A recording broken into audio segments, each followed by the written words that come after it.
A zombie's day starts early. Not much has changed in the few months since that fateful day at the hospital, other than the fact that our heroes have joined the ranks of the undead. At first, Dandy and crew had a difficult time adjusting to their new zombie lifestyle. They wanted nothing more than to be able to turn back to their old selves. However, they soon realized there is no cure for zombification, and they were forced to accept their fate. They felt despair, followed by an inexplicable craving for raw meat, despair, and raw meat. This endless cycle of despair and raw meat led the Aloha Oi's crew to question the very meaning of their undead existence, until Dandy's decaying brain had a thought. That's it. If I want to bust out of this rut, I should ask someone who's already been through it. In all the commotion, the crew had completely forgotten about the strange alien they had captured just a few months earlier. However, they now ventured into the belly of the Aloha Oi to question their zombie guru. It may sound like groaning to the untrained ear, but these noises make up an intricate language that the undead use to communicate. Luckily, I'm fluent in zombie-ese. Allow me to translate. Being a zombie's not that bad once you get used to it. You don't have to spend much money on food.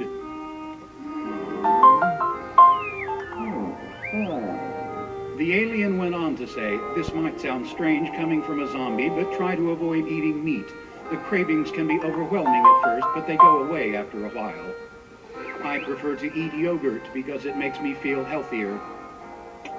You might like being undead if you change your way of thinking. Good luck. And with that, the alien mind muncher disappeared into the distance. Though zombies appear expressionless, they are capable of conveying emotion through their various moans.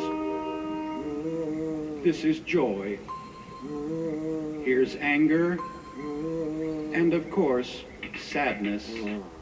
You may not hear the subtle differences, but I assure you each moan is unique. Taking the advice of their zombie guru, Dandy and his crew began a strict diet of yogurt. And, much to their surprise, every time they ate or drank the stuff, they started to feel a little better. What's so great about yogurt, you ask? That's right, lactic acid bacteria.